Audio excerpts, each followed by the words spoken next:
ನಟ ಕಿಚ್ಚ ಸುದೀಪ್ ಆಡಿದ್ದ ಕೆಲ ಮಾತುಗಳು ಸ್ಯಾಂಡಲ್ವುಡ್ನಲ್ಲಿ ಮತ್ತೆ ಸ್ಟಾರ್ ವಾರ್ ಸೃಷ್ಟಿಸುವ ಹಂತಕ್ಕೆ ಹೋಗಿತ್ತು.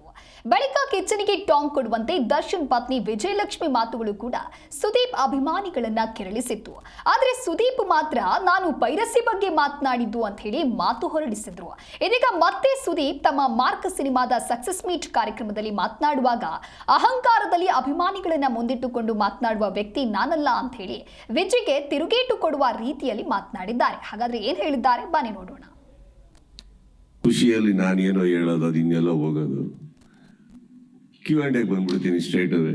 ಬಟ್ ಖಂಡಿತವಾಗ್ಲೂ ಮಾತಾಡೋವನೇ ನಾನು. ಒಂದು ವಾರ ಆದ್ಮೇಲೆ ಮಾತಾಡೋ ಸ್ಟೈಲಲ್ಲಿ ಮಾತಾಡ್ತೀನಿ. ಈಗ ನಿಜವಾಗ್ಲೂ ಒಂದಂತ ಹೇಳಬಲ್ಲೆ, ಪ್ರತಿಯೊಬ್ರು ಇಲ್ಲಿರೋ ಮಾಧ್ಯಮ ಮಿತ್ರರನ್ನ ಹಿಡಿದು ಇಲ್ಲೇ ಸಿಕ್ಕಾಪಟ್ಟೆ ಇದ್ದಾರೆ ನಮ್ಮವರು ಅಂದ್ರೆ ಬ್ಯಾಡದ ವಿಚಾರಕ್ಕಲ್ಲ, ಸಿನಿಮಾ ನೋಡಿ ಪ್ರೋತ್ಸಾಹ ಮಾಡೋವಂಥವ್ರು. ಅಹಂಕಾರದಲ್ಲಿ ಅಭಿಮಾನಿಗಳನ್ನ ಮುಂದೆ ಇಟ್ಕೊಂಡು ಮಾತಾಡೋ ವ್ಯಕ್ತಿ ನಾನು ಆಗಿದ್ದಿದ್ರೆ ಇಷ್ಟು ವರ್ಷದಿಂದ ನೀವು ನೋಡಿರೋ ಸುದೀಪ್ ಸುಳ್ಳಾಗೋಲ್ಲ. ನಾನು ಆ ಥರ ಅಲ್ಲ. ಬಟ್ ಮಾತಾಡಿದ್ದೀನಿ ಅಂದ್ರೆ ನಾನು ಏನೋ ನೋಡಿರ್ಬೇಕು, ಕೇಳಿರ್ಬೇಕು, ದೃಢವಾಗಿರ್ಬೇಕು. ಇವತ್ತು ನಿಮ್ ಕಣ್ಣಿಗೆ ಕಾಣಿಸ್ತಾ ಇದೆ. ನೀವೇ ಒಂದು ಒಳ್ಳೆ ಮಾತು ಹೇಳಿದ್ರಿ, 24 hours ಆಗಿರಲ್ಲ ಅಂತ.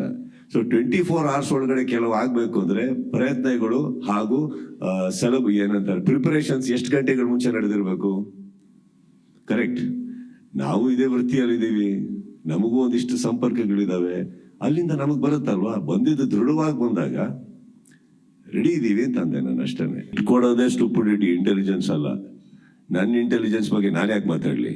ಯಾರೋ ಟೀಕೆ ಮಾಡ್ತಾರಂತ ಇವಾಗ ಯಾರೋ ಒಂದು ಹೇಳ್ತಾರೆ, ಸುದೀಪ್ ಅವ್ರು ಪ್ಯಾಂಟ್ ಬಿಟ್ರೆ ಏನು ಹಾಕಲ್ಲ ಅಂತ ಬಿಚ್ಚಿ ತೋರಿಸ್ಲಾ ಅದಾಗತ್ತ? ನಂದು ಸರ್, ನಂದು ರೂಫು, ನಾನು ಯಾಕೆ ಇದು ಮಾಡ್ಲಿ? ನಾನು